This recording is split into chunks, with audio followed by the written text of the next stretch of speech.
President Spinelli used the word connect a lot there, a very important one. A connection is really what entrepreneurship is, isn't it? It is connection with the people that you work with, the people that you're serving. And of course, it is a connection if a company is so lucky to have this, a connection across generations, from moving something from one to the next, which of course is more complicated than it sounds. It's not just passing a ball, it is moving from generations, it is adjustment, it is changing for time, for new leadership, and for new markets. And that is the conversation that we're going to have on stage now. Lori Union is going to be coming up from the Institute for Family Entrepreneurship to have a fantastic conversation with Gustavo and Adriana Cisneros of Cisneros, a globally recognized brand that has moved from one generation to the next. Please welcome them all. Thank you. Thank you. Thank you.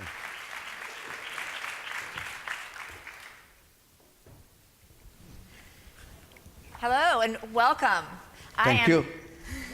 I am so pleased to be having a conversation with Adriana and Gustavo Cisneros on one of my favorite topics, family entrepreneurship. And I know all of you are excited to hear their story. It's a fabulous story. Before we get into that, I actually just want to say a couple of words about what is family entrepreneurship.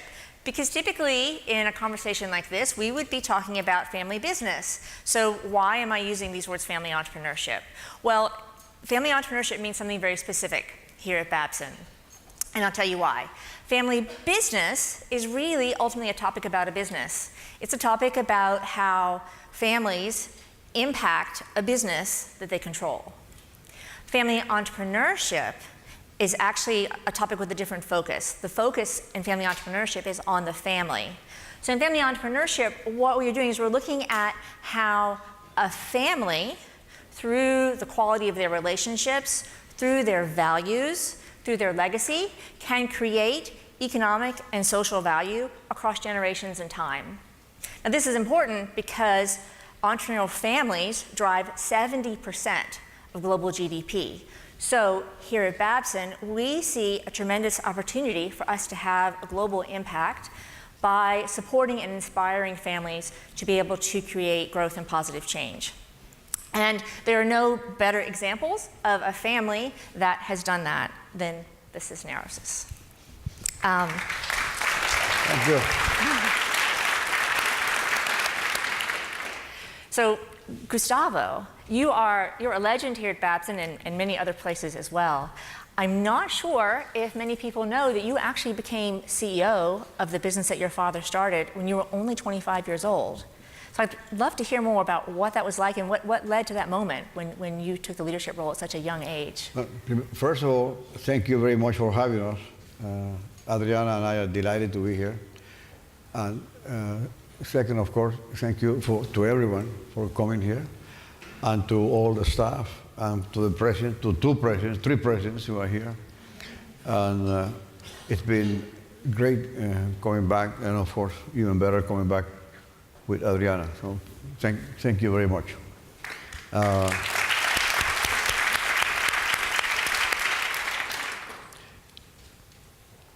I wasn't prepared for that, in the sense that my father was a tornado, a giant.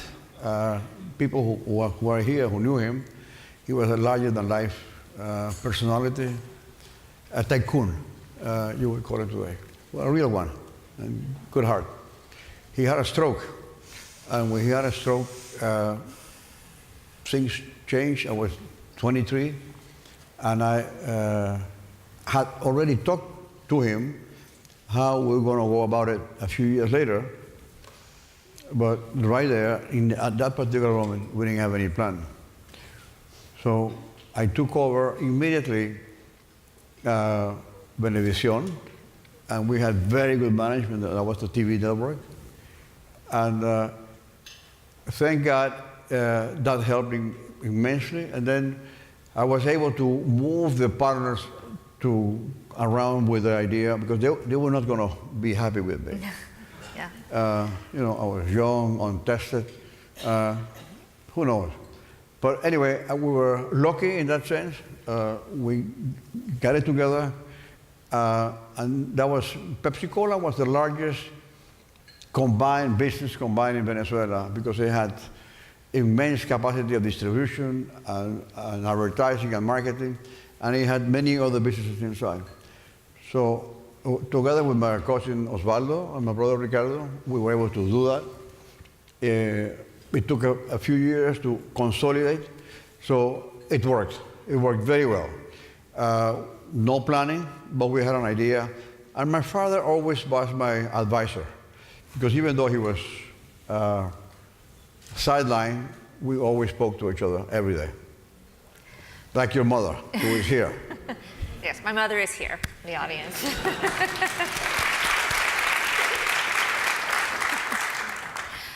So tell us a little more about what the business was like at that time that your father had built. It was already a large company. Of course, you grew it tremendously afterwards, but tell us a little bit about the context of the business. It was marketing and distribution driven. We had our own brands of soft drinks, 100% owned. We had the best laboratories to do that.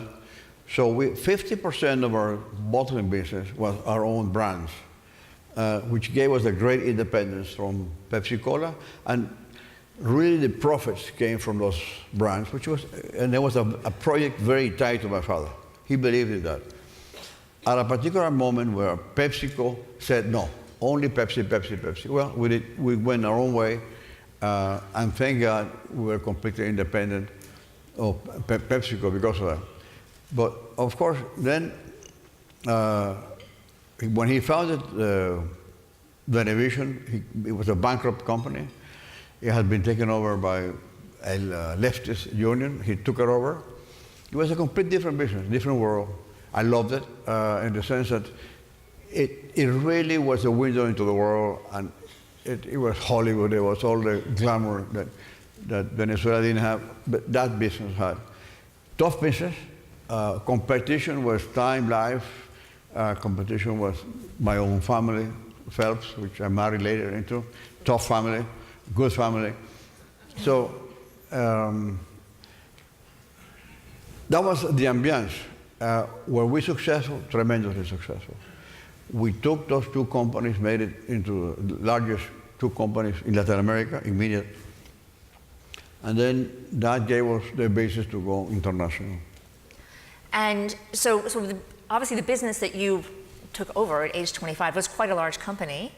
And you mentioned before that initially people were not sure if they could accept you as the leader at such a young age. Were there people who helped you to become a legitimate leader? No, there's a specific family and a specific person in the United States who was immensely helpful, which is David Rockefeller. David recently died, but we had more than 50 years of friendship. He had been my father's banker.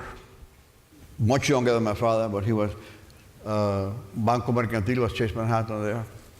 And Nelson Rockefeller, who had a lot of property there, became both my mentors in the United States when we moved to the United States. I became a trustee of Rockefeller University, Council of Foreign Relations, Council of the Americas, Columbia, you name it, Chase, because I was put to work in exchange for sweat equity. Meaning I had the connections and we had the credit lines open for us on the strength of their capacity to say these guys are our guys, you know, they're good, they will pay. So that was extremely kind of them. Patty and I moved to New York for many years. Adriana was part of that experiment. She learned English in New York. So we became a worldwide connected family through the Rockefeller connection, and we put that to good use in the sense that we always paid our debts, and we've been good for our word. So if I have to pick a family, and two persons would be first Nelson in the beginning, and then of course David for 50 years. It was Yes. great. And of course, not everyone can have a Rockefeller as their mentor, but but nonetheless, I think the point is that you identified who could help to give you that early legitimacy by showing their confidence in you, and that is something that helped you in the early It was years. chemistry on both sides. We had many other people, and we Yes. did. We had people we probably don't even remember in this room, a giant of banking with George Moore, who was a competitor of David. And I kept that relation apart, but we needed more money than the Chase could give us, so we opened up with Citibank also. And George became a mentor as a paid advisor, so he had another Rolodex. So the Rolodex that David didn't have, George Moore had. So it worked very well. And I'm curious, and Adriana, you may have a perspective on this as well. You mentioned your father is, I would say, a force of nature, is how I would really describe what you said about him. Are there things about your father that really influenced your leadership, or Adriana, from your what you know, what you've learned, stories you heard about your grandfather? Are there parts that you see in your father? Of course. I think, can everybody hear me? Great. Good morning. Thank you for showing up. I was a little bit nervous about 10 minutes ago, and the room was empty. Is it filled? I can't see it. Yeah. Huh? Raise your hand back there. Feels better now. I'm reading a book now called Range. I don't know if you guys have seen this. I definitely recommend that you get it. It's sort of the opposite to Blink, to Gladwell's Blink, right? And the thesis there is one that's very dear to our heart. It says that you're better off in life being a generalist, because it will, if you're trained in many assets of your life, you'll be able to make smarter choices. And it goes everything from sports to leadership to politics. And the reason I was interested to read that book was because I remember when I was given the opportunity to take over our business, and I was given the space to completely rethink how we were organized as a business. The conversations that we had was my father reminding me that from the beginning, my grandfather had set up a very systematic approach to management in which he believed in having generalists. So he had a core team of 10, 12, 20 executives that were generalists. None of them were specialists. And it was the same team of executives that could be sent to either open a gold mine or a supermarket or a Pepsi-Cola or a TV network or whatever was the venture that we were working on. And it was only after they felt that the business could be done, they started the business, that we would go on and hire the specialists that would be in charge of running the different verticals. That is very much true of the way that my father managed his business. A lot of those guys are still around, and it's amazing. Like, these are the smartest people you can have in the room, mostly because they're very versatile. And they're not afraid of having to go into a business that they know nothing about, because they have all the training. And I've taken sort of the trajectory of those first 80 years of that thesis and made it into my own. And it's very much the way that we're running our company today. There's amazing stories. My grandfather was very deliberate about developing this thesis, and he had experts from New York come and study and write the protocol for how to have this amazing team of generalists be the right team for the job. So. Yeah, and that's a fabulous example, because it's really about how the stories and the actual operation of the business are not exactly staying the same from one generation to the next, but really guiding the generational transition through the business. Fabulous. So, Gustavo, of course, after you took over the business, then you created a global empire. And I've often wondered, what kind of person creates a global empire? How does someone do that? I'd love it if you could just tell us a little bit about what you created, how you created it. We had an immense failure in Venezuela, which was a very large petrochemical complex which we wanted to set up. And because of political issues, I had to take it back. I had a long conversation, my father was alive, with him, and I have a very good ex-head of state. And he said, Gustavo, you're too big for Venezuela. Leave, go. People don't understand you, you're too big for this. do the same thing in the Middle East, in the United States. And that was very good advice. At the same time, David and Nelson said, come to us, we will give you all the help here. It's much easier to work in the United States. In Latin America, you have to give 10 orders to get something done. Here, it's easy. You get it done, and you forget about it. So that rang a bell, that particular moment when we had that immense failure of Pentacom. So I said, wow, all right, New York. We began to scout, and practically became a deal-making machine. A deal-making machine, a private equity. It wasn't called private equity then. It was other people's money. Yeah. But now we call it very elegant. It's private equity. Early on, I took on Teddy Forsman, who was a great entrepreneur, private equity guy. As big, people don't remember him. He was as big as Henry Kravis. Anyway, we bought a bottling company very successfully to prove to everyone that we could do bottling and to do in the United States. We sold it. Then we bought, we made like 50 deals, but very large. We bought Spalding Evenflow, which was a very large business. We bought it for 300, sold it for 1 billion. The numbers were very good. We had a Yes, definitely. we had a gigantic also. We had people to do deals with. We thought geographically. I went to Hughes in California, the satellite people, and said, can we do DirecTV in Latin America? DirecTV was not in the United States, but I said to them, Latin America is better. It's underdeveloped, we need it, it's a satellite, and it was a fantastic success. Adriana went with me to Latin America, visited every country, every partner, every head of state. We got the permits, and sometimes no permits. President Cardoso said, what do you need from me? I said, in Brazil, I said, you know, nothing. I'm going to do it without your permission. If I ask your permission, it's not going to get done. And he looks at me and he says, can you really do that? He says, yes, sir, I can. You please don't complain about it. I will give you educational channels. Well, Cardoso, Brazil, was the biggest piece of the pie. And then same thing began to happen. And then, of course, behind my back, the U.S. government was helping immensely. At that time, governments in Washington were very reliable people. We set this gigantic organization up.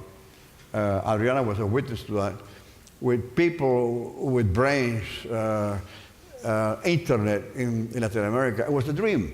Yeah. And of course, we were very successful. We attracted, when you are successful, you attract people bigger than you. So Rupert Murdoch calls me and says, Gustavo, I'm interested in buying your business. I said, Rupert, name your price. I knew that because he was going to set up a service guy. So with Rupert, I always had a very good understanding. Buy or sell, but do it quickly. Before he kills you. Rupert gave me a very good price, gigantic. I mean, it was worth half of that. So we were very happy to do that. Then,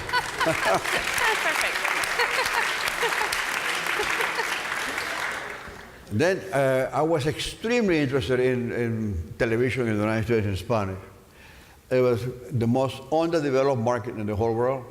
It still is. I mean, we had 30 million people, now 50, but it was a market bigger than Spain or Brazil.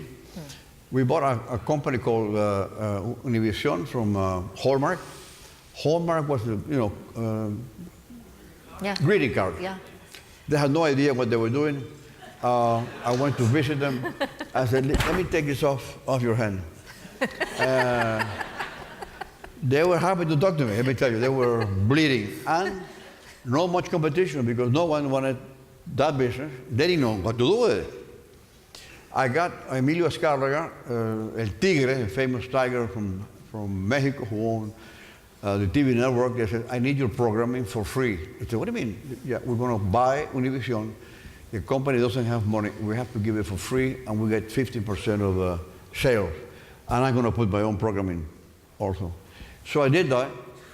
We agreed. We got a U.S. guy called Jerry Perenke, who was a very famous agent in Hollywood. We needed an American passport.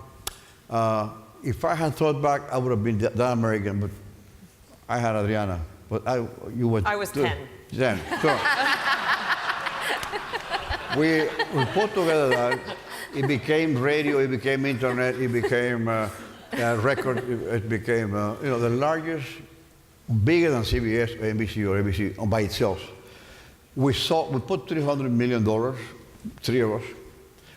Half of it we borrowed, private equity again.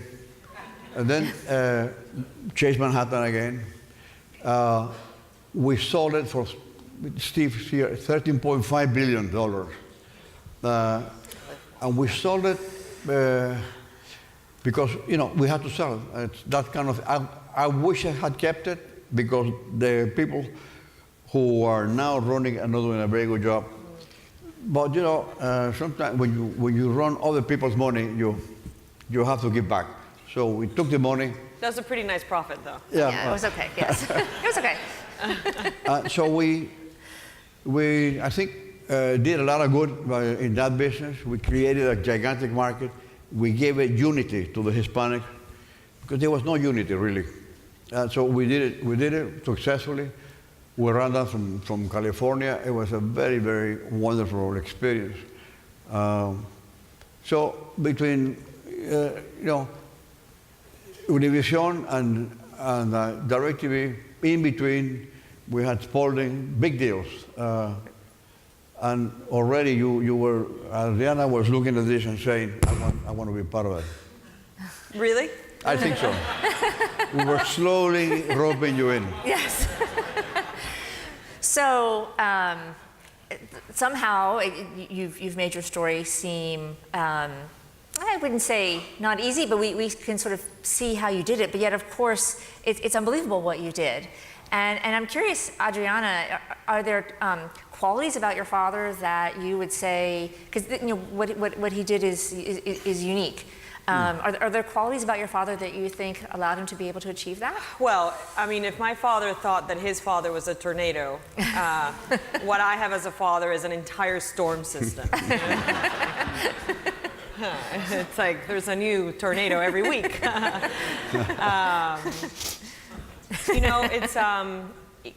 There's definitely a few thing that I think link my grandfather, my father, and I. And unfortunately, I never spent time with my grandfather. He died when I was 1 year old, so I really don't remember him, although I kind of feel like I know him really well, and I get him. My father chose my grandfather, and my grandfather chose my father. My father's one of 8. He has a bunch of older brothers that are absolutely brilliant. But they chose each other, and they decided to have this conversation about taking over the business. And in a very similar way, the same thing happened with us. We can't really explain it. We don't really know how it happened. But we connect in a way that's very special. And it goes obviously beyond love and beyond emotion. We get each other intellectually as well. My grandfather is often described as a trailblazer. My father's described as a pioneer. I think he's crazy. And I usually also feel very alone in the room when I have ideas that I see that no one else is seeing. And the only person that gets me is my father. The times that we've decided to make the boldest changes, the biggest bets, the biggest moves, the only one who has ever gotten me has been my father. Everyone else is willing to listen and to learn, and it takes a few months, and eventually everybody kind of, gets on the same bandwagon. But that's very special. It's very special to be able to have what I now consider, the greatest mentor, where you don't have to do a lot of explaining. It's more about, okay, we get it, how are we going to execute? And that's really fun. And I think there's definitely a genetic thing that happened between the 3 generations in that respect, for sure. And it's truly a legacy of entrepreneurship. Truly Yes. a legacy of creation, of seeing a vision that others can't see, which is incredible. Yeah. So Adriana, you were 26, and obviously your father had been thinking about this for quite some time from what he just said. Apparently when you were 10 years old, he was already thinking about this. But perhaps he hadn't said it to you explicitly, No. maybe until the time when he approached you at this young age to say that he would like for you to be the next CEO of what was then a company with more than $1 billion of revenue. Yeah. And I'm curious what your initial thought was when this topic came up. So, I'm the youngest of three. When in sort of my formative years was when my father and my mother set up shop in New York and started growing a lot of businesses abroad. And I kind of felt like they loved me, but I was definitely the forgotten one. I was the last one there. I think it had a good effect ultimately. So I must say, even though I had always intended to have a career, I was very much interested in the news aspect. I had a plan to set up a news service for Latin America. I was actually totally surprised when I was tapped by Stephen, our former CEO, who trained me, and my father, to see if I would consider the position. There were a few things where I never read it. To begin with, there's no mandate that leadership in the family business has to come from within the family. In fact, between my grandfather and me, so that's three of us, but we've been around for 100 years, you can do the math. We've had many CEOs that have not been related to the family, including Stephen, who was with the group for how many years? Sorry? Okay, and was a CEO for at least half of that. So there was never a sense that it had to happen or that it was going to happen. When I made the mistake of writing a strategy paper of where I thought we had lost our way and where I thought we should be going for the next 50 years, it was sort of an intellectual and academic endeavor. But I could see, this was at the time where our family had to leave as a business and as a family from Venezuela. We had to set up our operations in the US. We were on constant attack by Chavez. We were definitely number one enemy. He tried to kill my father. It was a very difficult time for us. And I could see that the group had been so focused on surviving that they couldn't get out of survival mode. And innovation along the way and growth along the way had been given the side story. So I pointed to that. And then there was good news and bad news. The good news is that they really liked the paper, and then the bad news is that they said, well, we don't know how to do that, so you have to come and own your ideas. And that was sort of where the more formal yet very secretive conversation began. It was a conversation that only Stephen, my father, and I had for about 3.5 years, in which I told them I did not want the job, but I was willing to go through the process to see if I would change my mind. And the process meant going back to school, gaining space within some certain decisions in some of the operations that we were doing so I could learn a bit more. It also meant projecting forward of how we would have to reorganize our family office so that I could deal with the internal politics in a very civilized way if I was about to take over. It's not normal for the youngest to take over, so you can just infer, what the drama that could have been there that we avoided. And the more I learned, the more I went back to school, the more I started reading about family businesses, and the more convinced I was that I actually had something strategic to offer to the conversation in terms of direction, the more this crazy idea that Stephen and my father had started making sense to me. And I think in the 4th year, I said, okay, guys, I think we can do this. And then we kind of all came out of the closet and came public with the story. So it was a very, it was, it wasn't forced upon me. They knew that I wasn't ready to make the decision. They were very strategic in their coaching. And it was a very mature, sincere, and transparent conversation. I knew that the moment that I made the decision, it was going to be what I did for the rest of my life. And I knew that my life was going to end up being radically different from the life that I had thought I would have. So at the end, it seems to have worked out now. And, in terms of sort of the age part, what's interesting, I remember telling my dad, I was like, why the rush? You're in super good health. Your brain is sharper than ever. Why don't you take over as CEO from Stephen again? Demote yourself from chairman and come run the business. It's a lot of fun. You'd be great at it. And I was, 25, 26 when we started having these conversations. And he reminded me, he goes, Adriana, I took over when I was 25, and it was a hot mess. And I needed so much energy and so much passion to be able to fix things and grow things that I think that's the best way. You're gonna need to not sleep. You're gonna need to run you're gonna have to think that you're in a marathon, but you're gonna have to run at sprint speed. And the only way that you can do that is if you start now, not when you're in your 40s. And he was right. He was actually right. So I think contrary to most family businesses out there, he carved out the space so I could take over at a very young age. And that's very unusual, as you mentioned. Yes. Typically in a family business, the older generation may hold on for a long time for various reasons. I'm wondering, Gustavo, I think that you saw something in Adriana before she wrote the paper that led you to think that she would be a great leader for the business. What were the qualities in her that you saw? We were right in choosing Adriana because she's been there for 6 years now. Yeah. It has been a tremendous success. We are doing deals. We are cutting edge. We're everywhere. The energy, it's here. And she's done a fantastic job worldwide. So the decision was right. Thank you so much. You're welcome. Thank you, Steve. So having said that, what happens? It's, I was talking to you earlier. It's chemistry. I had 3 children. I love them, absolutely. But I had the chemistry with Adriana, and she had the chemistry with me. She traveled with me. She was little. She was interested in just bringing coffee so she could be listening to business. This is a 8-year-old. I still bring coffee. All right, so this is an 8-year-old girl. I said, yeah, this is interesting. She gets it. And then I had, when I thought, for instance, she could have been a fantastic head of Univision News very early on. And I proposed to my partners, why don't we make Adriana head of this, and make it a worldwide big deal news company. And we were going to go for that. And then in talking to Adriana, I said, I'm not going to give Adriana to these people. I want it for us. Yeah. She's ready. She's mature. Because we did that exercise, remember? Yeah.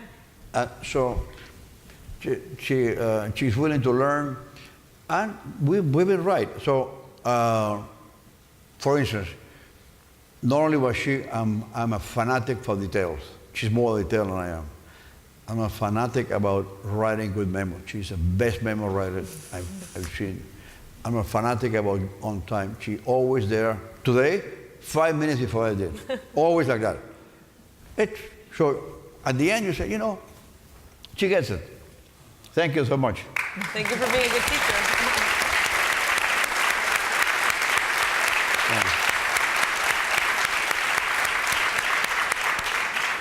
And was it, tell me about your relationship just in terms of, because you did, at some level, need to let go to make space for Adriana, and she said that you did that. How do you guys do that? How do you have the relationship where you're still chairman, but Adriana is there as the leader, and you've made that space for her? Well, you want me to go first, or you want to go first? I'm going to answer first this All one. right, go ahead. I think at the beginning he was disciplined about giving me space because he actually wanted me to fail really hard and very early. And that happened a bit, along with the successes. But I think, as things started sort of falling into places, I started noticing when he would call versus when he would not call. And there would be times that we wouldn't talk about work for many, many months, and then there'd be times that he would call me 14 times in a day. And it wasn't, the interest wasn't necessarily linked to the magnitude of the problem I was trying to solve, until I realized that at the stage where he was at, he only wanted to call me and talk about the things that he thought were intellectually stimulating and interesting. And he had no intentions of calling me to be like, how are you feeling about taking out the biggest loan you've ever negotiated in your life? No, he thought that was really boring, and that's where I was losing sleep. So we had this incredible moment early on. We had decided to, one of the first ventures that I set up in our company was our digital business. It's now the largest digital advertising network in Latin America. We monetize digital traffic. We represent Facebook in 14 countries. We work with Spotify, LinkedIn, New York Times, et cetera. I have a lot of clients in the audience from Latin America. Thank you for your support. But early on, when we were trying to assemble this team, I wanted to buy a company out of Argentina, and the company was 2 PhD guys. That was the entire company. But what they were doing was that they were building these very interesting algorithms. It's things that we now call AI, but this was pre-AI. And he kept calling me. He goes, oh, but do you think, can I come over to Argentina and meet them? You're going there on your way. And I'm like, yeah, but where are you? He goes, I'm in Spain. And I'm like, okay, I want to put things in perspective. It's going to cost more for your plane to get from Spain to Argentina, like tenfold, than the money we're ever going to make from this little venture with these 2 scientists that we're bringing into the fold. So as long as you understand that that's the math that we're dealing from, of course you're welcome to come. So of course he came. And it was cool, because it wasn't that he was being supportive of Adriana's digital initiative. It's that he actually understood that we were onto something that was going to redefine the group forever. And he wanted to be a part of that ride. And I love the fact that he's such a quick study, that he continues to be extremely curious, that he's always learning. So the enthusiasm goes way beyond the, okay, let's give her space and cheerlead. It's like, no, I want to be part of the growth, and I want to see where this is going. And what was your perspective on this process of Adriana becoming the leader? Well, I gave Adriana a lot of space to fail and to make mistakes. I had to be very disciplined. And knowing myself, that was the most difficult thing. Looking at and not calling her and saying, let's do it this way. Because I knew I had not to do that. Because I always have a long-term view. And with Adriana, I had a long-term view that has worked very well. And if I had interfered, then it would have triggered something that would not have been healthy. So after I felt by the way, she's a very secure child. I mean, she was born secure, no insecurity. But I didn't want to create any doubts in the minds of the executives or my bankers or our stakeholders. I wanted everyone to know one boss, and it's called Adriana. So that was number 3, and complicated, because I was a very energetic person, still am. So sometimes I instead of calling, I would have taken a plane. I no longer do that, by the way. I no longer show up unannounced. So Adriana made some very basic decisions to refocus the group, to refocus our executives, to refocus our geography. And I went along with it as a chairman. And I guess the secret is that we talk to each other as much as we need to. Right. And unscheduled. Yeah. The only rule that we have, well, that I have, I'm not allowed to not answer his calls ever. That's it. Yeah. The rest, there's no other ask of him. True. But he's right. He's right. It's actually been very helpful to know that we have that direct line. That's fabulous. Yeah. So as you've been CEO for 6 years. Yep. And of course you've mentioned that you have a vision for the business going forward. And one of the wonderful things about family entrepreneurship is this process that Adriana mentioned earlier, of where the younger generation brings new energy and new vision into the business. So I'd love to hear about your vision for the company. You know, it's interesting. I will describe the businesses that we're in, and you guys are going to think, oh my God, that's so bold and so new. But there is a direct link. We would have never bet on the businesses that we're in today if it wasn't because of the businesses that we were in the past. And there is a definite progression. So in a way, the bold thinking that we're doing today, we owe it to the times of my grandfather and definitely to the businesses that my father set up. So, you know, in a nutshell, when I was getting ready to take over, I realized that I was going to take over a company and have 28 direct reports. And the 28 direct reports, they were mostly guys, and they were mostly over 50, and they had mostly worked in the company for 20 or 30 years. And I'm like, wow, that's going to be really hard. I mean, I'm going to have to convince 28 people that the younger female CEO is going to be the boss. That's going to take a lot of effort. And besides, I don't think I want 28 direct reports. All the science says that 8 is the optimal number. So with Stephen's help and with my father's input, we were able to get rid of that entire structure, got rid of silos, got rid of all these sort of fiefdoms that had developed within the company that were very easy for them to manage because it's executives that had grown up with them, but I was going to have a difficult time. And that was while I was restructuring. You can't restructure for the sake of restructuring. It's much easier to restructure for the sake of a new business opportunity. So we kind of mixed the two things. And we decided that the only business that we would stay in, that was our legacy business, was the media business. We were going to get rid of everything else. Wow.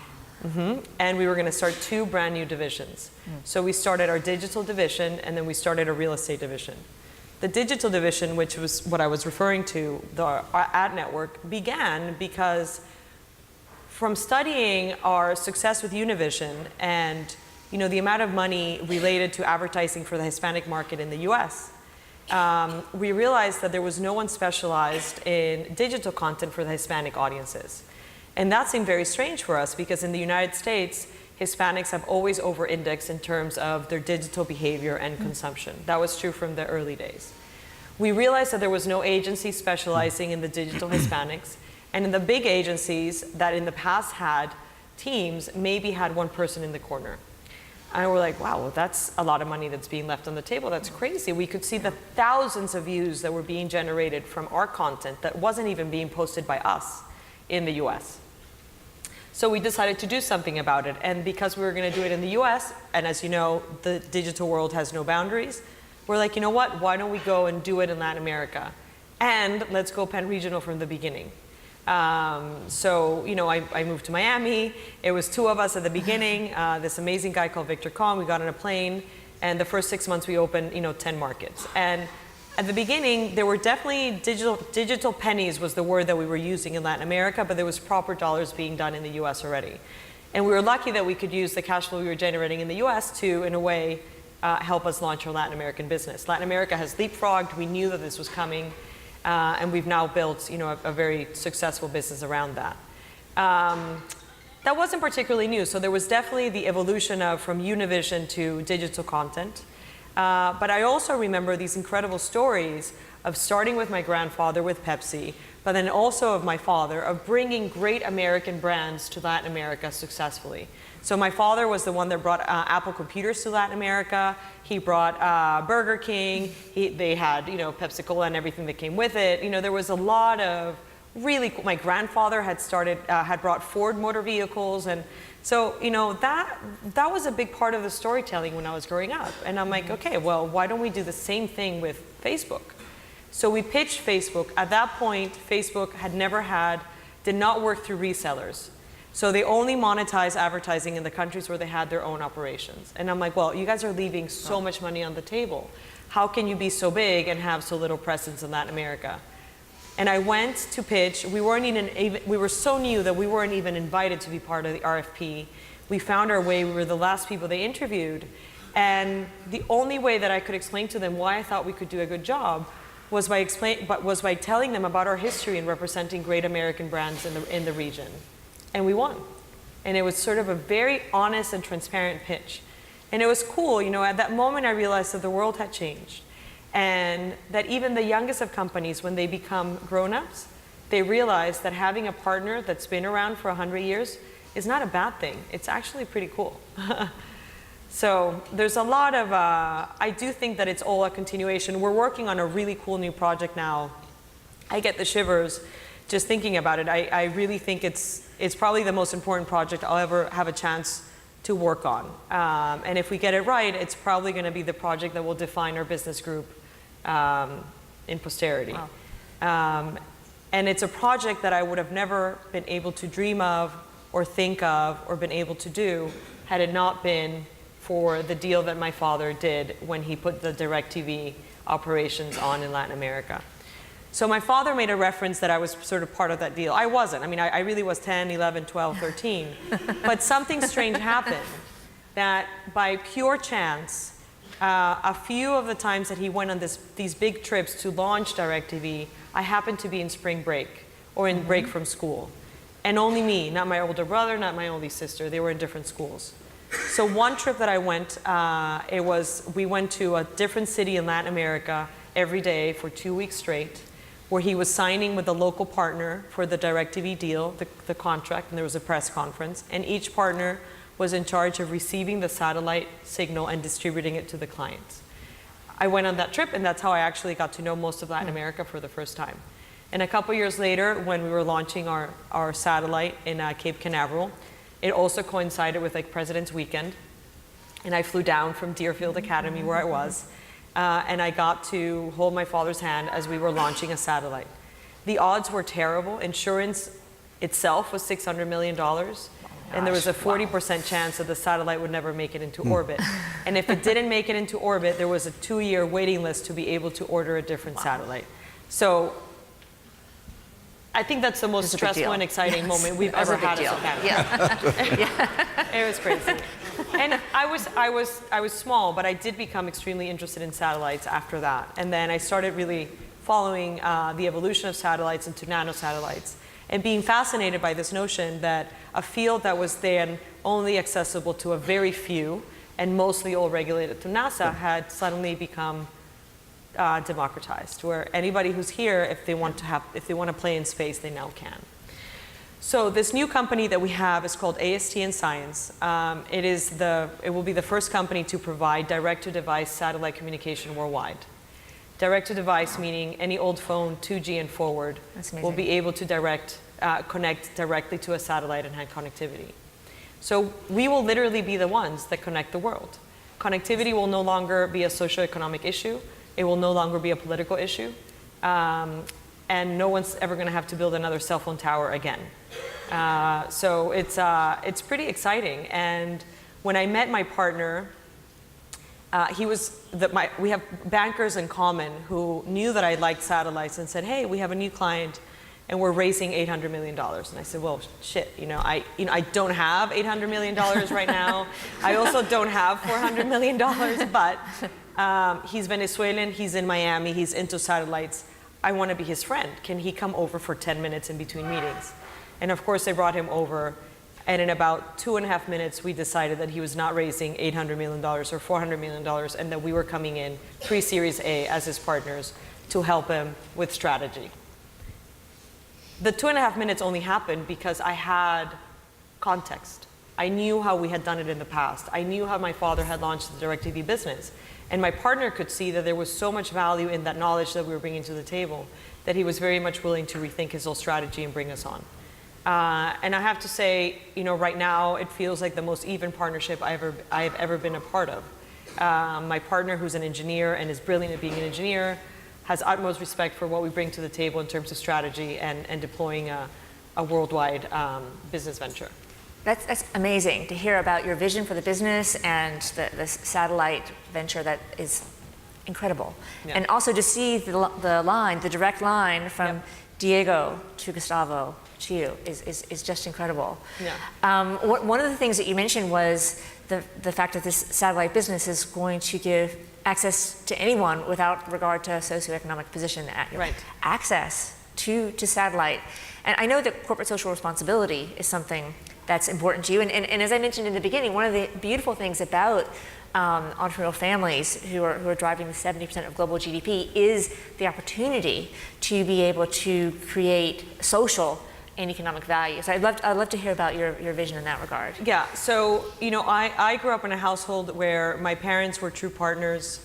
I grew up in a household where, although they never really spoke about work at home, they did speak about how to use their power to change the world into a better place. I grew up in a home where we would sit down at dinner together every night, and while my father was putting together the DirecTV deal, him and my mother realized that we had an opportunity to reform education through connectivity. And that led them to launch the first pan-regional educational channel in that decade in Spanish called Clase, that you could see all the way from Mexico to the South Pole. on this tour that I went to when we were signing all the contracts with local partners, the first clause of that contract said that the partner was committed to distributing the educational signals in the country. And those are signals that don't have any advertising value. So that was sort of a big commitment. And I was like, wow, it's not hidden. It's not like clause 58. It's the first clause of the contract. And it went beyond just launching a TV channel. Then they then went on a second tour working with every educational ministry of every country where the direct TV service was available to make sure that the curriculum that we were putting on TV could be integrated into the national curriculum. I don't know who else has the patience to do that. It was amazing. I also grew up with the parents that when my father decided to launch America Online in Latin America, it was the beginning of connectivity and the internet. They're like, wow, this is so interesting. I wonder how we can use this for education. And they created what was then the first online teacher training platform in the region. This program graduated over 70,000 teachers, and they worked with 12 different universities to develop different curriculum that went from basic things like how to be a better math teacher to more sophisticated things about how to teach conflict resolution at school. And the teachers would join this for free. This was our big CSR play that was linked to that business because we thought how amazing, so we had teachers from the highlands of Peru who were classmates with teachers from Chile or Colombia. These are people that had never necessarily left their own countries. So that was the model, that sort of the bar was always very high. And it's obviously, something that we hold very dear to our heart. And one of the few conditions that I gave my father when we got to the finish line in terms of me taking over is you have to let me run both. You have to let me run the foundation through which we operate our CSR initiatives, and you have to let me run the business. And he didn't want to do it. He's like, it's too much. Because our foundation is very important. He's like, it's going to be too much work. And I said, I'm sorry, I just, my heart beats both ways. And I'm not going to feel complete if I can't do both things. So, when you have role models like that, you can only keep evolving, right? So when I was presented with this opportunity with AST and science, it's a crazy business proposition. It's going to be amazing. We're going to make a lot of money. But the part that I find endlessly fascinating and that I'm trying to begin to understand how to build the framework so that I can understand the impact is the fact that connectivity will be available to all basically for free. And that's extremely, extremely powerful. That's fabulous. It's fabulous.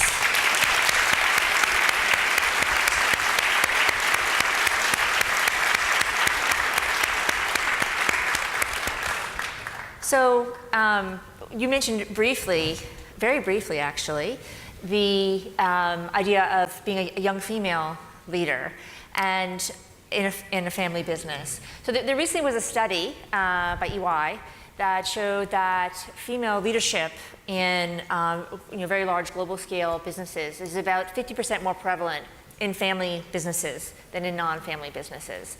And I'm wondering Look at your mother. Exactly. Me and my mother both. My mother ran our family business, and then I ran it after her. So I'm wondering, Adriana, if you have advice for women who are interested in seeking a leadership role in their family's business. And both ways. I would say, whether you're a man or a woman, if you're part of a family business, make up your mind very early on and voice your opinion, whether you want to be a part of it or not. I think it takes the equal amount of courage to join the family business than to say, you know what, I really don't want to have anything to do with the running of my family business. That the latter is often most difficult, especially if there's an expectation. I think, I'm intrigued by the statistic. I wasn't aware of it. I could see how that would happen. I do think that when you're running a family business, no matter how professional it is still a family business. And I do feel that female intuition helps you deal with the family aspect of the family business. There is a conversation that you need to have. You need to have the really tough conversations about succession, about entitlement, about the family being able to be involved or not involved, about how do you set up a family office so that the families doesn't feel that they have so much power over the business aspect of it. Those are really difficult things, and for some reason I do think that those topics are easier for women to package in a productive way. Yeah, that's interesting. I think you're right. And Gustavo, you know, I don't think that any father could hope for a daughter who could be a better successor for them in leadership of family business than you have in Adriana. I'm curious if you have any advice for parents who may have a child that they might like to eventually lead their family business in terms of preparation. You have to give them a very good education. So if they go to Babson, it helps. Adriana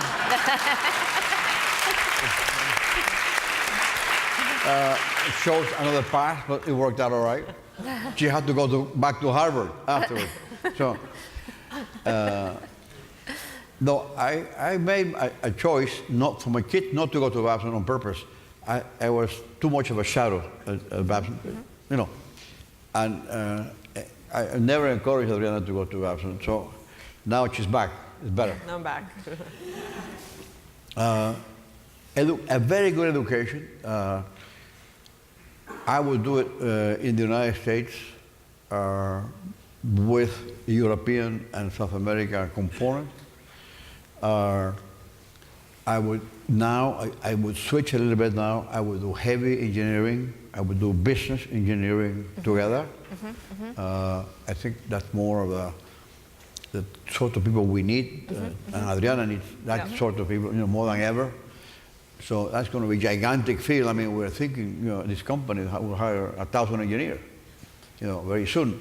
I mean, we don't have those engineers. So we set up an immense facility in Texas. Midland, Texas. Midland, Texas, because we can get people there. So because of tax reasons, Texas people will go from California, and that's where we're going to recruit. So business and engineering numbers, I think that's ticket for my recommendation today to your partner. And talk to them, and have them talk to you. Yeah, it's a two-way street. Kids are plugged into the internet. That's good for me and good for Adriana. It's good for us. But you have to unplug them. You have to talk to them. You have to do things with them. And the only way to unplug them is to go skiing with them, fishing with them, be active with them. You know, and it's a miracle. People become connected to you again. So spending time more than ever is important. Yeah. This is fabulous. Thank you so much for sharing your story. Really appreciate it. Thank you. Thank you.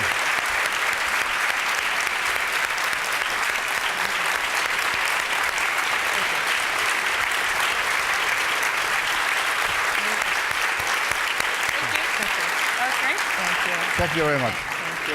Thank you. Thank you. Thank you. Thanks so much. Thanks, Lori, Gustavo, and Adriana for that fantastic conversation. You know, a theme